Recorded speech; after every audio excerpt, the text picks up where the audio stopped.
राम राम दोस्तों, आप सबका हमारे चैनल प्रभु भजलोक में स्वागत है। देवी दुर्गा के 9 अवतारों में से दूसरे अवतार को माता ब्रह्मचारिणी के नाम से जाना जाता है। देवी के इस अवतार की पूजा नवरात्रि के दूसरे दिन की जाती है। माँ का नाम ब्रह्मचारिणी 2 शब्द ब्रह्म और चारिणी से को मिलाकर बना है। जहाँ ब्रह्म का अर्थ है तपस्या, वहीं चारिणी का अर्थ है आचरण करने वाली, अर्थात ब्रह्मचारिणी का शाब्दिक अर्थ है तप का आचरण करने वाली। महादेव को अपने पति के रूप में पाने के लिए की गई कठोर तपस्या के कारण ही देवी को ब्रह्मचारिणी स्वरूप का आविर्भाव कर हुआ था। तो आइए जानते हैं मां ब्रह्मचारिणी के तप की अनन्य कथा। देवी ब्रह्मचारिणी का स्वरूप अत्यंत शांत एवं मनोरम है। उनके दाएं हाथ में जबकि अक्षय माला और बाएं हाथ में कमंडल सुसज्जित है। इस स्वरूप में माता बिना किसी वाहन के नजर आती हैं। नवरात्रि के पावन त्योहार के दूसरे दिन माता ब्रह्मचारिणी की विधि पूर्वक पूजा होती है।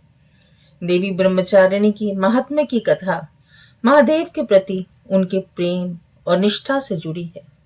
मां दुर्गा का यह अवतार मनुष्य को निष्ठा और वैराग्य की सीख देता है। उनकी महिमा की इस कथा का उल्लेख देवी भागवत महात्म्य और मार्कंडेय पुराण के कुछ जगहों पर मिलता है।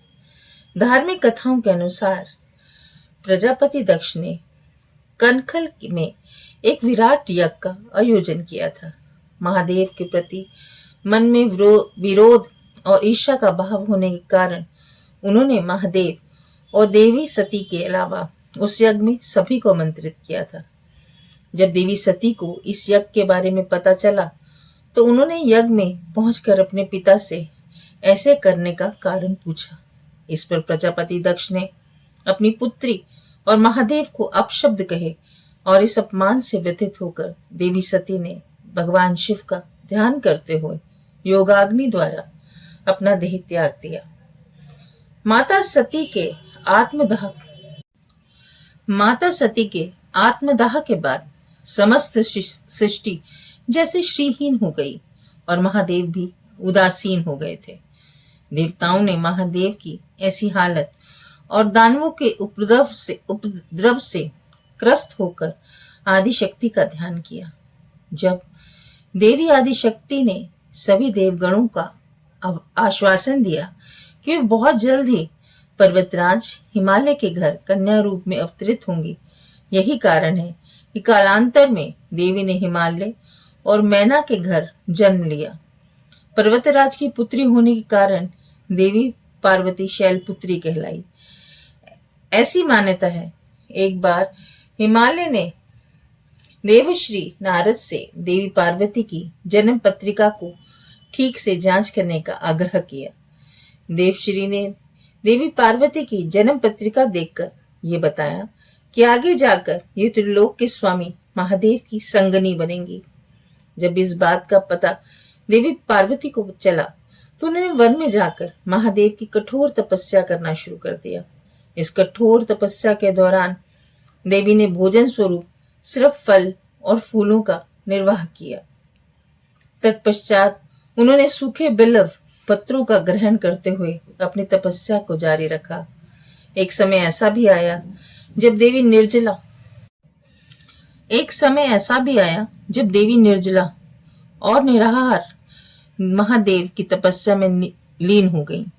महादेव को पाने के लिए देवी ने इतनी कठिन तपस्या के साक्षी सभी देवी देवता एवं ऋषि मुनि बने और उन्होंने देवी पार्वती की इस तपस्या को अभूतपूर्व बताया। जब देवी की कठिन तपस्या के कारण उनका शरीर कमजोर हो गया, तब सभी देवताओं और ऋषियों ने इस तपस्या से प्रसन्न होकर उन्हें यह आशीर्वाद दिया कि उनकी सभी इच्छाएं पूर्ण होंगी और उनका विवाह महादेव के साथ संपन्न होगा। मान्यता यह भी है कि देवी का यह स्वरूप भक्तों को अनंत फल प्रदान करने वाला है। उनके स्वरूप को समस्त विद्याओं की जननी माना जाता है और इस स्वरूप में देवी सफेद वस्त्रों में नजर आती हैं। नवरात्रि के दूसरे दिन देवी ब्रह्मचारिणी की विधिवत पूजा की जाती है। इसी दौरान कुंजिका स्रोत का पाठ करने के बाद दुर्गा सप्तशती का पाठ करना काफी लाभदायक होता है।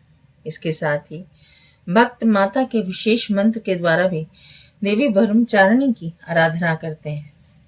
माता ब्रह्मचारिणी का आराधना का मंत्र है ओम देवी ब्रह्मचारिणे नमः, अर्थात जिन देवी को का ओमकार स्वरूप है उन्हें सर्वोत्तम देवी ब्रह्मचारिणी को हम सभी नमस्कार करते हैं। मान्यता है कि देवी ब्रह्म अर्थात जिन देवी का ओमकार स्वरूप है उन सर्वोत्तमा देवी ब्रह्मचारिणी को हम सभी नमस्कार करते हैं। मान्यता है कि देवी ब्रह्मचारिणी की आराधना करने वाले भक्त शीघ्र ही समस्त भोगों के सुख को भोग कर अपनी आत्मा का कल्याण करते हैं और ब्रह्म तत्व की प्राप्ति करते हैं। हमें भी माता की शरण प्राप्त हो ऐसी भावना आनी चाहिए। देवी दुर्गा के ब्रह्मचारिणी अवतार की कहानी हमें सीख देती है कि तप, त्याग, सदाचार, परिश्रम और संयम का मनुष्य के जीवन में कितना महत्व होता है। मनुष्य अगर कठोर परिश्रम करते हुए अपने जीवन यापन करे तो उसे अपने मन वांछित फलों की प्राप्ति अवश्य होगी। जिस प्रकार अत्यंत मुश्किल परिस्थिति में भी देवी ब्रह्मचारिणी ने अपनी तपस्या का पथ नहीं छोड़ा, उसी प्रकार मनुष्य को भी परिश्रम का पथ नहीं छोड़ना चाहिए। दोस्तों, ये थी माँ ब्रह्मचारिणी की कथा जो हमें जीवन का पाठ पढ़ाती हैं कि हमें मुश्किलों से नहीं भागना चाहिए। आप सब सदैव खुश रहें। जयकारा श्री राम, बोल साचे दरबार की जय। राम राम दोस्तों।